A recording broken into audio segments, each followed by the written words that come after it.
So Stefan se byt was toe erger as sy blaf gewees. Maar ek is nou eers terug by Mooi Kraans Venue and Garden, want Nadine het weer vir ons 'n groot taak. Nadine, wat doen ons vandag? Jou, vandag doen ons Frikkie se dinosouruskamer. Wat neem jy 'n dinosaurus wat 'n woordeboek gesluk het? Ek is te bang om te vra. Thesaurus Rex. Okay, gaan jy fokus met hierdie een, Ek Jo? gaan try. Waarmee werk ons? Die kleur waarmee ons werk is Friks Forest, wat 'n pragtige oerwoudgroen is. En ons sal nou daar tussen al die prehistoriese items vir iets moet gaan snuffel vir ons kamer. Ek wil hierdie dinosaurs gebruik, maar ek weet nie waarvoor nie. Ek is versot op daai laaikas langs jou, want 'n mens het altyd in 'n kinderkamer bakplek nodig. Definitief. So Nadine, ons het nou alles wat ons nodig het. Wat gaan ons volgende doen? Jo, ek gaan begin met die laaie. Ek gaan Friks Forest bo verf. Okay. Maar Frikkie het baie maats wat sal saam speel. So die middelste laai gaan ek verf in July en dan die onderste laai in Asgat. Ek gebruik 'n enzyme kwas. Doop hom lekker in my frik. En dan verf.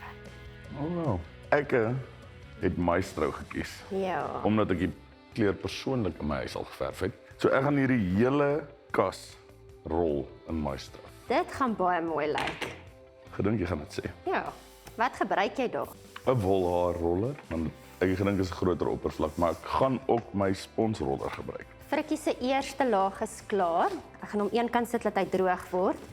Jo, ek het al die laaie goed skoon gemaak met lakverdunner. Het jy dieselfde met jou kas gedoen? Altyd. En nou is dit July se beurt. En nou gaan ons verf met asgat. Jo, al my eerste laag is klaar. Dit moet nou net droog word en vorder jy. Ek dink ek sou klaar. Ek wil nou net wag dat hierdie droog word. So ek en Nadine gaan net gou by 'n Jurassic Park kyk vir inspirasie. Sien julle net hierna.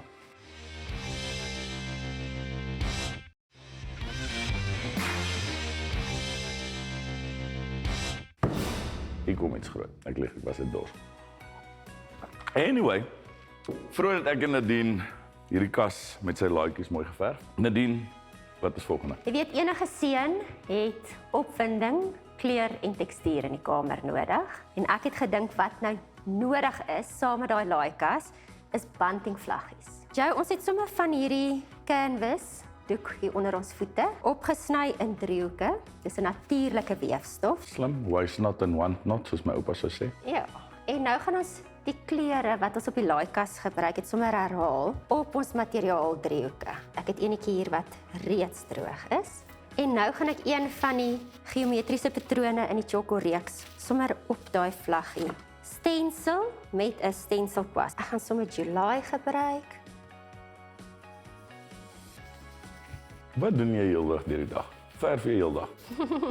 Ek wens dit was so eenvoudig. Mense dink as jy kan verf, jy net verf. As jy kan sing, kan jy net sing. Ons is so eenvoudig. Goed, en ek verwyder my stencil. En daar is 'n pragtige motief. Dis baie mooi. Hier's 'n stelletjie wat reeds geryg is. So ons het net gaatjies geknip in die materiaal en dit kan ons nou hang oor ons laaikas. Jo, my werk is nou klaar. Het jy nou al gedink wat jy met daai dinosourusse van jou gaan doen? Seker cool is hierdie. So ek het hierdie dinosaur gevat om in die helfte gaan sny. Houtblokkies ingesit. Ja. En ek het gedink dit sal flippend cool lyk as handvatsels. Jy's so kreatief. Ek weet. So ek gaan dit doen. Goed. Het jy my hulp nodig? Ja, jy kan nie net daar staan en mooi lyk nie. Ek gaan my skroewe draai daar aanpas. Daar sy. Ja. Dan gaan ons hom daar sit. En dis 'n prehistoriese kas, weer nie laat lyk. So as jy so 'n projek by jou huis wil aanpak, is daar 5 wenke wat jy moet onthou. Nommer 1, 'n kinderkamer kan kleurvol wees. Dit stimuleer hulle verbeelding. Wenk nommer 2 is kies 'n tema wat jou kind se persoonlikheid weerspieël. Nommer 3, al daai ou speelgoed kan weer herwin word. Wenk nommer 4 is dat daar nooit genoeg bakplek in 'n kinderkamer kan wees nie. Nommer 5, met 'n bietjie Tjhoko, stencils en baie verbeelding is enigiets moontlik. Hoorie, so kom ons gaan kyk of daar nog sulke dinosaurs is vir my kas. Ek's beïndruk.